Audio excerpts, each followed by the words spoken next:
ലോകത്തെ ഏറ്റവും തന്ത്രപ്രധാനമായ സമുദ്രപാതകളിൽ ഒന്നായ ഹോർമുസ് കടലിടുക്ക് യുദ്ധഭീഷണിയിൽ സ്തംഭിച്ചതോടെ ആഗോള സമ്പദ്വ്യവസ്ഥ ഇരുട്ടിലേക്ക് നീങ്ങുകയാണ്. ഇറാനും അമേരിക്കയും തമ്മിലുള്ള പോരാട്ടം 4ാം വാരത്തിലേക്ക് കടക്കുമ്പോൾ അന്താരാഷ്ട്ര വിപണിയിൽ എണ്ണവില കുതിച്ചുയരുകയും വിതരണ ശൃംഖല പൂർണ്ണമായും തകരുകയും ചെയ്തിരിക്കുന്നു. ലോകത്തെ എണ്ണ നീക്കത്തിന്റെ ഏകദേശം 20 മുതൽ 25% വരെ കടന്നുപോകുന്ന ഈ പാത അടഞ്ഞതോടെ വികസിത രാജ്യങ്ങൾ മുതൽ പട്ടിണി പാവങ്ങൾ വസിക്കുന്ന ദരിദ്ര രാഷ്ട്രങ്ങൾ വരെ ഒരുപോലെ പ്രതിസന്ധിയിലായിരിക്കുകയാണ്. യുദ്ധം ആരംഭിച്ചതോടെ അന്താരാഷ്ട്ര വിപണിയിൽ ബ്രൈറ്റ് ക്രൂഡ് ഓയിൽ വില ബാരലിന് $100 എന്ന അപകടകരമായ പരിധി കടന്നു. ഒരു ഘട്ടത്തിൽ ഇത് $110 മുകളിലേക്ക് വരെ ഉയർന്നു. വിതരണത്തിലെ തടസ്സം വരും മാസങ്ങളിൽ എണ്ണവില ഇനിയും വർദ്ധിപ്പിക്കുമെന്ന ഭയത്തിലാണ് നിക്ഷേപകർ.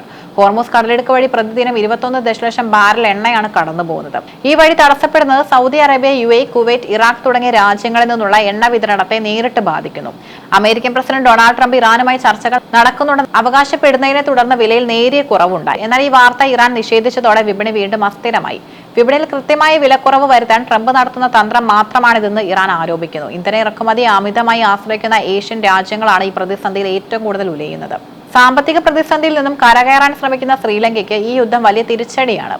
ഊർജ്ജ ഉപഭോഗം 25% കുറയ്ക്കാൻ സർക്കാരിന് നിർദ്ദേശം നൽകി. ഇതിന്റെ ഭാഗമായി തെരുവ് വിളക്കുകളും വലിയ നിയോൺ ബോർഡുകളും ഓഫ് ചെയ്തു. സർക്കാർ ഓഫീസുകളിലും AC ഉപയോഗത്തിന് കർശന നിയന്ത്രണം ഏർപ്പെടുത്തി. ഇന്ധനവില 1/3 വർദ്ധിച്ചതോടെ ആഴ്ചയിൽ 4 ദിവസത്തെ പ്രവൃത്തിയും വർക്ക് ഫ്രം ഹോം സംവിധാനവും പുനഃസ്ഥാപിച്ചു.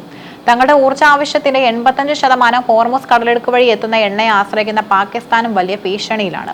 ഇന്ധനക്ഷാമം രൂക്ഷമായതോടെ ഗതാഗത മേഖല സ്തംഭിക്കുകയും വിദ്യാലയങ്ങൾ ഓൺലൈൻ പഠനത്തിലേക്ക് മാറുകയും ചെയ്തു. ഇന്ധന ലഭ്യത കുറഞ്ഞതോടെ രാജ്യത്ത് ഷെഡ്യൂൾ ചെയ്ത പവർ കട്ട് ഏർപ്പെടുത്തി. റംസാൻ പ്രമാണിച്ച സർവകലാശാലകൾക്ക് നേരത്തെ അവധി പ്രഖ്യാപിച്ചതും വൈദ്യുതി ലഭിക്കാനുള്ള നീക്കത്തിന്റെ ഭാഗമാണ്.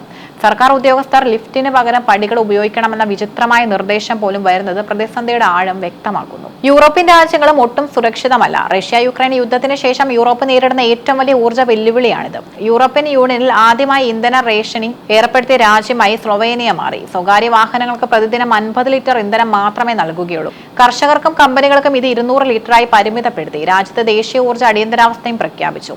45 ദിവസത്തേക്കുള്ള ഇന്ധനം മാത്രമാണ് നിലവിൽ ഫിലിപ്പീൻസിലുള്ളത്. വിതരണ ശൃംഖലയിലെ തടസ്സങ്ങൾ പരിഹരിച്ചില്ലെങ്കിൽ രാജ്യം പൂർണ്ണമായി സ്തംഭിക്കുന്ന അവസ്ഥയിലാണ്. വിമാന ഇന്ധനത്തിന്റെ ലഭ്യത കുറഞ്ഞത് ആഗോള വിമാന സർവീസുകളെയും ബാധിച്ചു. വിയറ്റ്നാം എയർലൈൻസ് തങ്ങളുടെ ആഭ്യന്തര സർവീസുകളിൽ വലിയൊരു ഭാഗം റദ്ദാക്കി. ചൈനയും തായ്ലൻഡും ജെറ്റ് ഇന്ധന കയറ്റുമതി നിർത്തിവെച്ചത് വിയറ്റ്നാമിനെ പോലുള്ള രാജ്യങ്ങളെ പ്രതിസന്ധിയിലാക്കി. പല അന്താരാഷ്ട്ര എയർലൈനുകളും ഫ്യൂവൽ സർചാർജ് വർദ്ധിപ്പിച്ചത് വിമാന ടിക്കറ്റ് നിരക്കുകൾ കുതിച്ചുയരാനും കാരണമായി.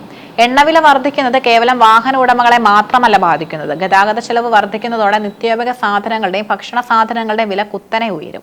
പണപ്പെരുപ്പം നിയന്ത്രിക്കാൻ രാജ്യങ്ങൾ പാടുപെടുകയാണ്. ഇന്ധനവില കയറ്റത്തിൽ വലയുന്ന സാധാരണക്കാർക്ക് ആശ്വാസമായി ന്യൂസിലൻഡ് ധനസഹായം പ്രഖ്യാപിച്ചു.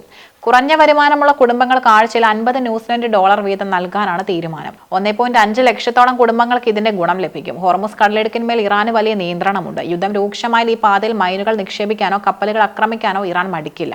ഇത് അമേരിക്കയുടെയും സഖ്യകക്ഷികളുടെയും നാവികസേനയ്ക്ക് വലിയ വെല്ലുവിളിയാണ്. മറുവശത്ത് ഗാർദ്വീപ് പിടിച്ചെടുത്ത് ഇറാന്റെ എണ്ണ കയറ്റുമതി പൂർണ്ണമായും തടയാനാണ് അമേരിക്ക ശ്രമിക്കുന്നത്. ഈ വടംവലിയിൽ തകരുന്നത് ലോകത്തെ സാധാരണക്കാരുടെ ജീവിതമാണ്. ലോകത്തിലെ ഏറ്റവും വലിയ 3ാമത്തെ ഇന്ധന ഉപഭോക്താവായ ഇന്ത്യയെ ഈ പ്രതിസന്ധി വല്ലാതെ ബാധിക്കും.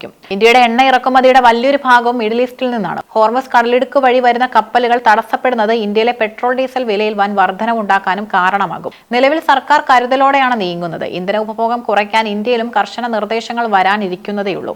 ഹോർമുസ് കടലിടുക്കിലെ സംഘർഷം ഒരു പ്രാദേശിക യുദ്ധമല്ല, മറിച്ച് ആഗോളതലത്തിൽ പ്രതിഫലിക്കുന്ന ഒരു സാമ്പത്തിക സുനാമിയാണ്. എണ്ണവില $100 മുകളിൽ തുടരുന്നത് ലോകത്തെ വൻ ശക്തികളെ പോലും റേഷനിങ്ങിലേക്ക് നയിച്ചിരിക്കുന്നു. സമാധാന ചർച്ചകൾ വിജയിപ്പിച്ചില്ലെങ്കിൽ വരും മാസങ്ങളിൽ ലോകം 1970കളിലെ എണ്ണ പ്രതിസന്ധിക്ക് സമാനമായ അല്ലെങ്കിൽ അതിനേക്കാൾ ഭീകരമായ ഒരു ഘട്ടത്തിലേക്ക് കടക്കും. ഊർജ്ജ സംരക്ഷണവും പുനരുപയോഗ സ്രോതസ്സുകളിലേക്കുള്ള മാറ്റവും എത്രമാത്രം അനിവാര്യമാണെന്ന് ഈ പ്രതിസന്ധി ലോകത്തെ വീണ്ടും ഓർമ്മിപ്പിക്കുന്നു.